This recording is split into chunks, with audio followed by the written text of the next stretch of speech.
Hi guys, welcome to Pihu codes in lecture number 3 C series में। So I hope आपको previous lecture बहुत अच्छे से समझ आया हो और आपने क्वेश्चंस भी लगाए हो। अगर कोई डाउट है तो आप मुझे कमेंट कर सकते हैं या मुझे टेलीग्राम लिंक्डइन पे भी पूछ सकते हैं। और आज अपने पढ़ने वाले हैं सी के कुछ नए टॉपिक्स। अगर आपको कोई भी डाउट है तो आप मुझे कमेंट कर दीजिएगा। लेट्स स्टार्ट द सी। सो आज के लेक्चर में अपने बेसिक सी के कुछ ये टॉपिक्स करने वाले हैं। Modulus, division, type conversion, hierarchy, priority of arithmetic operators. So ये कुछ टॉपिक्स इंपॉर्टेंट होने वाले हैं। So let's start with that. So modulus. अब मॉडुलस को हम आई थिंक कुछ बच्चों को नहीं पता होगा। मॉडुलस हम कहते हैं परसेंटेज के साइन को। प्रोग्रामिंग में मॉडुलस परसेंटेज के साइन को कहते हैं। अब क्या होता है ना, अपने लाइक जैसे मैंने लिखा इन ए इज इक्वल टू 5 mod 2। ठीक है, मॉडुलस हम यूज करते हैं रिमाइंडर लेने के लिए। अब इसका रिमाइंडर क्या आएगा? 1, right. So uses of modulus क्या होता है? To get reminder. रिमाइंडर लेने के लिए हम मॉडुलस यूज करते हैं। ठीक है, अब अगर मैंने यहाँ पे लिखा and b is equal to -5 mod 2। So what's your answer? क्या कह रहे हो कि आपका आंसर क्या आएगा? -1 या 1? ओके, तो इसका आंसर आएगा -1। इफ मैंने यहाँ पे लिख दिया and c is equal to 5 mod -2, then इसका आंसर क्या आएगा? 1 और -1? -1, दैट्स रो 1। क्या होता है ना, ये साइन किसके अकॉर्डिंग आता है? साइन आता है न्यूमिनेटर के अकॉर्डिंग। जो भी न्यूमिनेटर का साइन होगा वही रिजल्ट का साइन होगा। So numerator sign of numerator is equal to sign of result. ठीक है, जो भी न्यूमिनेटर का साइन होगा वही रिजल्ट का साइन होगा। Got it? तो मॉडुलस का यूज होता है सिर्फ रिमाइंडर लेने के लिए। फॉर एन एग्जाम्पल अपनों ने लिखा int d is equal to 123 mod 10। तो इसका हमारे पास रिमाइंडर क्या आएगा? 3। अब ना अगर 10, 100, 1000 है तो क्या करो ना, जो भी न्यूमरेटर की लास्ट वाली डिजिट है ना वो ले लो। लाइक अपनों ने 10 लिखा तो कितनी जीरो है? एक। तो लास्ट वाली एक ले लो डिजिट। इफ यहाँ पे हमारे पास है 123 mod 100, तो कितनी जीरो है? 100। तो लास्ट की 2 डिजिट्स ले लो। ठीक है, तो ऐसे होता है। Got it? अब तो मॉडुलस आई थिंक आपको समझ आ गया हो, क्योंकि ये तो अपने मतलब 9th 10th 7th 8th ये करते आते हैं, है ना। So it's very easy topic. अब अपने करते हैं नेक्स्ट डिवीजन। डिवीजन का भी पता है। डिवीजन हम यूज करते हैं क्वोशिएंट वैल्यू लेने के लिए। ठीक है, अब अपनों ने लिया int a is equal to 5 mod 2। तो इसका हमारे पास डिवीजन क्या आएगा? 2। 2.5 आना चाहिए मैम, आई थिंक। नहीं, सिर्फ 2 आएगा। 2 ही क्यों आएगा? क्यों? बिकॉज क्योंकि यहाँ पे हमारा इंटीजर है। चलो इसको अपने समझते हैं नेक्स्ट में। इसको हम समझते हैं टाइप कन्वर्जन में। टाइप कन्वर्जन क्या होता है ना, sometimes you have to convert the value of one data type to another data type. This is known as a type conversion. अब अपने लास्ट में क्या लिखा था? int a is equal to 5 divided by 2, ये था ना। तो यहाँ पे a की वैल्यू हमारे पास क्या आ रही थी? 2। वेयर आनी क्या चाहिए थी? 2.5। 2.5 क्यों नहीं आ रही थी? क्योंकि जो हमने यहाँ पे a है ना, a का रिजल्ट क्या है? इंटीजर। यहाँ पे दोनों वैल्यूज भी क्या है? इंटीजर। तो कंपाइलर कहता कि तुम्हारा सब कुछ इंटीजर है तो रिजल्ट भी इंटीजर ही आएगा, फ्लोट नंबर में नहीं आएगा। अगर तुम यहाँ पे मुझे कह रहे थे कि float a is equal to 5/2 है, तो तुम्हें क्या लगता? तुम्हारा आंसर 2.5 आता? नहीं, मैं तुम्हें आंसर देता 2.000। क्यों? क्योंकि तुमने रिजल्ट तो चलो ठीक है कह दिया कि हाँ तुम मुझे रिजल्ट देना फ्लोट में, बट तुमने यहाँ पे वैल्यूज ही दोनों इंटीजर दी हैं। तो मैं कैसे दे दूं? उसने कहा ठीक है मैं तुम्हें आंसर दे देता हूँ आगे वाला 2, और उसके बाद मैं 000 लगाऊंगा, एग्जैक्ट आंसर नहीं दूंगा, जो क्या था? रॉन्ग, है ना। तो अब यहाँ पे ना there are two type of conversion, implicit conversion और एक्सप्लिक्ट कन्वर्जन। इम्प्लिक्ट कन्वर्जन क्या होता है? जो कंपाइलर खुद से ऑटोमेटिकली ही कन्वर्ट कर देता है। क्या होता है ना, हमारे पास लाइक जैसे अपने पास ना दो बड़े बर्तन है, जैसे एक बड़ा बर्तन है एक छोटा बर्तन है। तो उन्होंने क्या किया ना, एक छोटे बर्तन से पानी को बड़े बर्तन में डाला तो वो बाहर नहीं गिरेगा, वो चला गया, कोई दिक्कत नहीं आएगी। तो सेम अगर अपनों ने एक बड़ा डेटा टाइप और एक छोटा डेटा टाइप, हमारे पास क्या होता है ना, ये एक हायरार्की होती है। ये होती है क्या है? int float double. डबल सबसे बड़ा होता है। डबल आपको पता नहीं होगा, ये भी एक डेटा टाइप होता है, इसको भूल रहे एक बार। फ्लोट सबसे बड़ा होता है, फिर इंटीजर आता है, फिर कैर आता है। अगर हमारे पास इंटीजर है और फ्लोट है। अगर हमें इंटीजर को फ्लोट में करना है, मतलब छोटे से बड़े में जाना है, तो वो कर देगा इजीली, कंपाइलर खुद से कर देगा। बट इस हमें चाहिए फ्लोट से हम इंटीजर में जाएं तो नहीं करेगा, तो हम यूज करते हैं एक्सप्लिक्ट कन्वर्जन, जो हम खुद करते हैं, हम प्रोग्रामर्स करते हैं। और इम्प्लिक्ट कन्वर्जन कौन करता है? कंपाइलर। फॉर एन एग्जाम्पल हमारे पास है, इम्प्लिक्ट का दे रही हूँ, इम्प्लिक्ट का एग्जाम्पल है, जैसे हमने ले लिया int a is equal to 5, और यहाँ पे मैंने कह दिया float b is equal to a, और यहाँ पे मैंने कह दिया प्रिंट,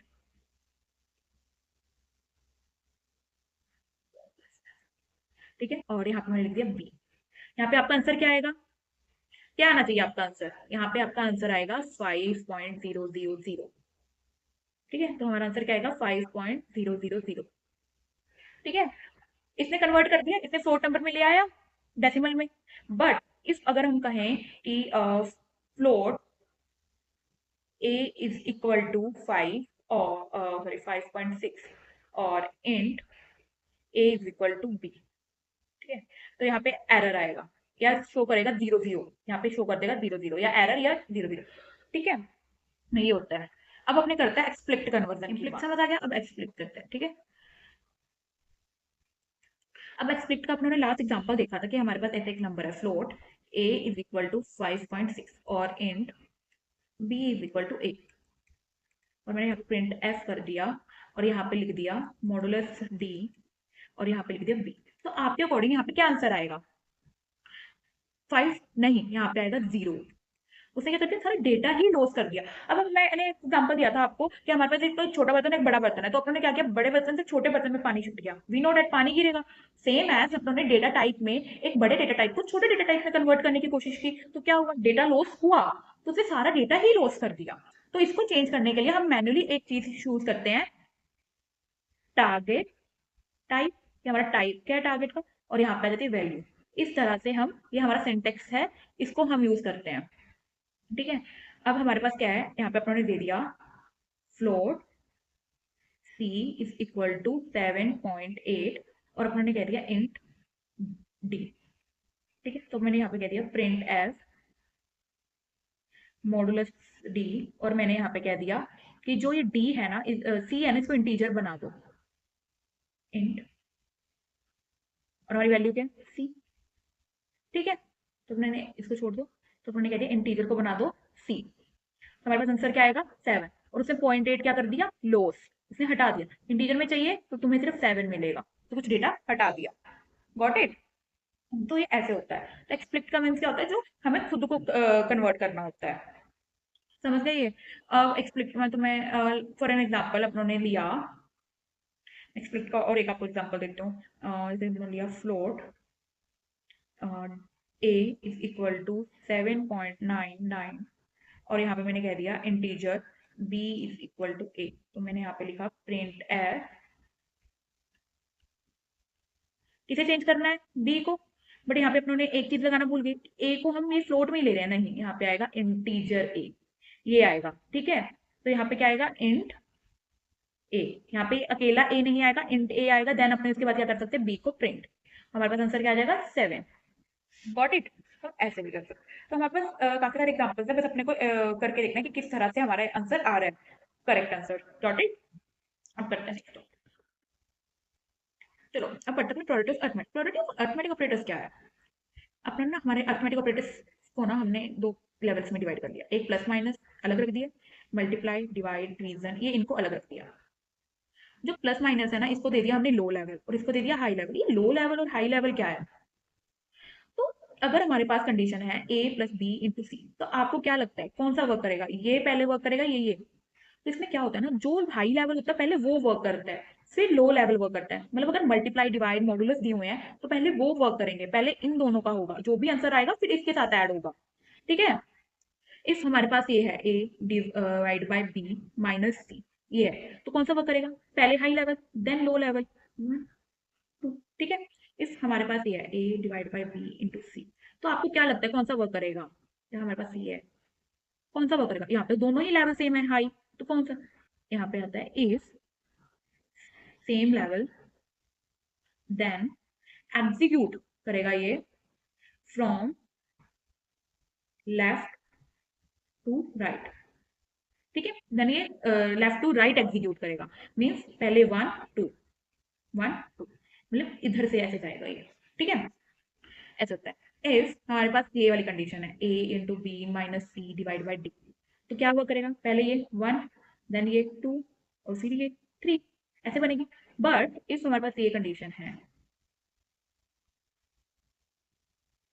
D, तो क्या वर्क करेगा, अगर ऐसे ब्रैकेट्स दिए हुए हैं तो पहले ब्रैकेट्स वर्क करेंगे, ठीक है, फिर हमारे पास ये कंडीशन वर्क करेगी, फिर ये थोड़ा जो ब्रैकेट्स वाली कंडीशन है पहले वो फुलफिल होंगी, देन उसके बाद बाहर जाएगा। ब्रैकेट्स के लिए बिल्कुल एक्सेप्शन है और सबके लिए सेम चलेगा। Got it. अब करते हैं नेक्स्ट। चलो एक क्वेश्चन करते हैं।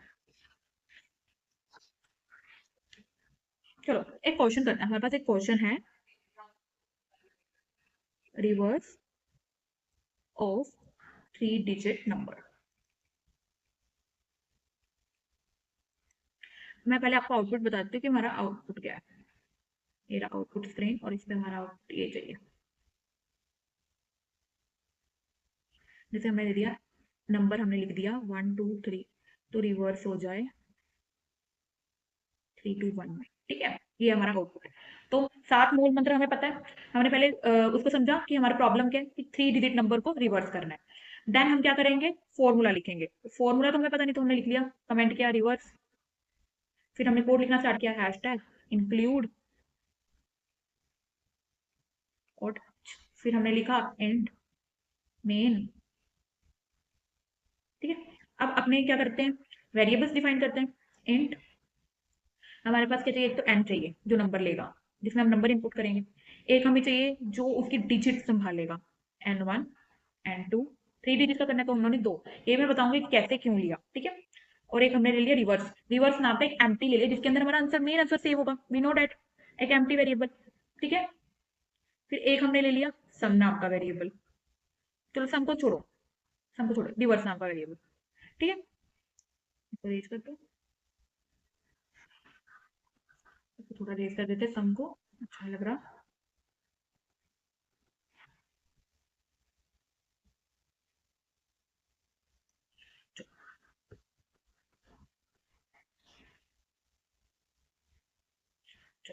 रिवर्स, ठीक। अब अपने यहाँ पे लिखते हैं प्रिंट एफ। पहले तो हमें तो एन लेना, पहले अपने यूजर को कहा एंटर 3 डिजिट नंबर और scan F.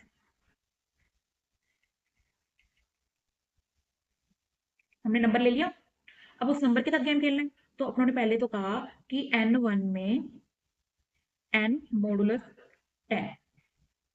For an example अपनों ने नंबर लिख दिया 1 2 3, तो अपनों ने, हमारे पास n में क्या है 1 2 3, 1 2 3 को जब 10 से मॉडुलस किया, पेरेंट निकाला, तो हमारे पास आंसर क्या आया, लास्ट में रिमाइंडर बचता है 3 आ गया ना। तो अब उसको क्या कहेंगे हम, एन लिखेंगे, एन डिवाइड बाई 10, ठीक है। 3 तो निकल गया, अब जो जितना नंबर बचा है ना उसको डिवाइड कर दो, क्वोशिएंट वैल्यू आती है। अब 12 बचा, अब 1 2 3 है, तो 1 2 3 में से हमने 10 को डिवाइड किया तो हमारे पास आंसर क्या बचा, 12, कमेंट कर दिया, ठीक है। नेक्स्ट पेज करते हैं। फिर हमने कहा एन टू में लो एन मॉडुलस 10।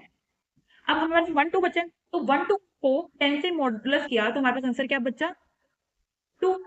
फिर हमारे पास हमने किया एन डिवाइड बाई 10, तो हमारे पास आंसर क्या बचा, 1। तो हमारे पास सारे आंसर्स आ गए।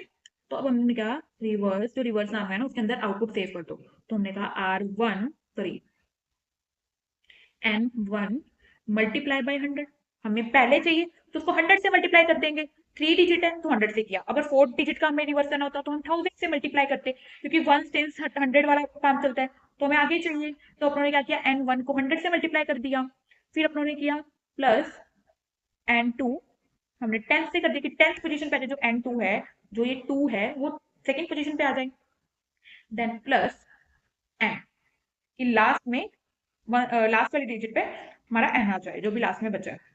और अपने ने प्रिंट एफ कर दिया reverse is equal to modulus G into, तो हमारे पास ये आ गया आंसर। बट बट इफ अगर अपने को चाहिए कि जो भी मैंने एन डाला है, फॉर एन एग्जांपल 1 2 3 डाला है, उसका सम भी आ जाए, ठीक है, तो मैंने लिख दिया सम इज इक्वल टू, इसका सम आएगा 6, तो मेरे को सम भी निकालना है। अब जैसे अपने रिवर्स किया, अब सारे नंबर तो अलग हो गए, है ना, सारे नंबर अलग अलग हो गए ना, तो हम चाहते हैं कि इसका ना सम भी आ जाए, तो अपने किया सम, और यहाँ पे अपने सम नाम का वो बनाना है, सम नाम का अपने डिफाइन कर लिया वेरिएबल, कर लिया। अब अपने को जो भी नंबर से इसको प्लस कर देंगे, तो हमारे पास कौन कौन से, n1 में हमारा 3, n2 में हमारी सेकंड डिजिट, और n में हमारी लास्ट डिजिट, और प्रिंट है, लिख दिया sum is equal to modulus t, then sum. ठीक है, ये हमारा ये रहा, ये आ गया हमारा आंसर। Got it. ऐसा था, एक बार हम ना इसको क्वेश्चन को फटाफट ऑनलाइन जीटीपी पे करते हैं एंड चेक करते हैं, ठीक है। तो वैसे 7 मूल मंत्र हम अप्लाई करेंगे हमारे, तो अपने लिखा रिवर्स का हमें क्वेश्चन करना है, यहाँ पे फिर अपनों ने वेरिएबल डिफाइन किए int N comma n1 comma n2 comma reverse comma sum, कर दिया। अब हम इसमें लिखेंगे प्रिंट एफ, एंटर 3 डिजिट, कर दिया। अब हम लिखेंगे scan F modulus T comma and N, number ले लिया। अब अपने करेंगे n1 को n मॉडुलस 10, तो हमारे पास इसका आंसर क्या आएगा, 3। फॉर एन एग्जाम्पल उन्होंने n ले लिया, यहाँ पे मैंने कह दिया n इक्वल टू 1 2 3, कमेंट कर दिया। अब कमेंट तो कंपाइलर को पता ही है, बट मैं आपको समझाने के लिए कमेंट कर रही हूँ कि कैसे क्या स्टेप्स चलते हैं, ठीक है। तो अपनों ने n ले लिया 1 2 3, तो n को जब मॉडुलस 10 किया तो हमारे पास 3 आया। फिर मैंने कहा n को कर दो n डिवाइड बाई 10, तो n को n डिवाइड बाई 10 किया तो हमारे पास क्या बचा, 12, है ना। फिर मैंने कहा n2, तो n2 को किया तो n मॉडुलस 10, तो हमारे पास क्या बचा, 2 ओनली, ठीक है। फिर अपनों ने किया n is equal to n divide by 10, तो हमारे पास क्या बचा, 1। आ गए हमारे सारे, देखो 3 2 1 आ गया ना। अब अपनों ने किया प्रिंट, यहाँ पे लिखेंगे एम्प्टी, लिख दिया, एम्प्टी वेरिएबल डिफाइन कर दिया। अब एम्प्टी वेरिएबल में हम रिजल्ट डालेंगे, तो रिजल्ट कैसे आएगा, n1 को किया 100 से मल्टीप्लाई प्लस, फिर अपनों ने किया n2 को 10 से प्लस n, ठीक है। और प्रिंट एफ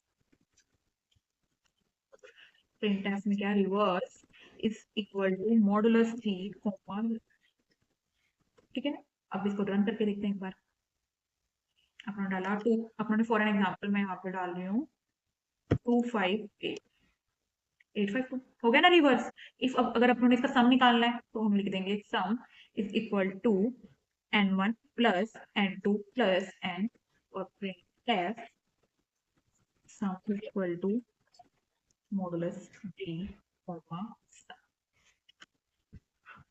अब इसका सम निकालते हैं, सेम देते 258, सम देखो, सम भी सही आ रहा है, बट हमें नेक्स्ट लाइन में चाहिए, तो हम लगा दिए बैक स्लैश n, और अब मैं कोई और रन देती हूँ, 258 852 15, आ गया ना सही। बट इफ अब अगर अपने को करना है 4 डिजिट के लिए, चलो 4 डिजिट के लिए करते हैं, ठीक है। तो अगर 4 डिजिट के लिए करना है तो हमें उससे एक ज्यादा वेरिएबल चाहिए, मतलब 4 डिजिट चाहिए तो उससे एक कम वेरिएबल चाहिए, मतलब n3 भी चाहिए अपने को। यहाँ पे अपने 3 डिजिट चाहिए तो n1 एंड n2 बनाए वेरिएबल्स, अगर अपने को 4 डिजिट चाहिए तो एक और वेरिएबल चाहिए n3, ठीक है। तो यहाँ पे मैं कर देती हूँ 1 2 3 4, और यहाँ पे मैंने लिया 4, ठीक है। अब मैंने कहा n3 divide by n modulus 10, तो यहाँ पे बचेगा हमारे पास 1 2, यहाँ पे आएगा 4, अगर वन किया, ठीक है, तो यहाँ पे बचेगा हमारे पास 1 2 3, यहाँ पे बचेगा 3, यहाँ पे आएगा 12, और यहाँ पे आएगा हमारे पास 2 एंड, और यहाँ पे किया अपना n is equal to n divide by 10, equal to n divide by 10, और यहाँ पे कर दिया 1, ठीक। तो आ गया हमारे पास। अब यहाँ पे अपने को क्या चाहिए, n1 कहाँ पे है, 1000 पे, क्योंकि 4 डिजिट है, ये 100 पे, और plus n3 into 10, got it. यहाँ पे सम में भी हमें करना है n3, अब रन करें, यहाँ पे लिख दिया 5 4 4 3 2 5, अब इनका सम करते हैं तो 14 आता है, तो सम भी आ गया। तो ऐसे ही आप 5 डिजिट के लिए, 6 डिजिट के लिए, 7 डिजिट के लिए कर सकते हो। समझ आया। इसका अगर कोई डाउट है तो आप मुझे कमेंट कर सकते हैं, तो मैं आपके कमेंट का आई एम श्योर मैं आपको आंसर दूंगी, ठीक है। तो ये अपनों ने किया। अब आपके लिए कुछ क्वेश्चंस हैं, होमवर्क क्वेश्चंस, और एंड आई वांट कि आप मुझे ये सारे क्वेश्चंस करके कमेंट करें इनके आंसर्स। तो ये रहा एक टेम्परेचर, ये 5 डिजिट इनपुट करना है कीबोर्ड से, और आपको उसका सम कैलकुलेट करना है, और 5 डिजिट करके उसका रिवर्स करना है नंबर को, और 6 डिजिट करके आपको फर्स्ट एंड लास्ट डिजिट का करना है। एंड आई एम थिंकिंग इस ट्रिकी क्वेश्चन बहुत इजीली कर सकते हो आप लोग, तो प्लीज मेक श्योर ये क्या करें आप। Thank you guys, I hope आपको ये आज का लेक्चर बहुत अच्छा लगा हो, लेक्चर नंबर 4। अगर आपको कोई भी डाउट है तो आप मुझे कमेंट कर सकते हैं, ऑल्दो आप मुझे मेरे इंस्टाग्राम, टेलीग्राम एंड लिंक्डइन पे फॉलो कर लीजिए। And please subscribe my channel and share this channel with your friends. Thank you so much.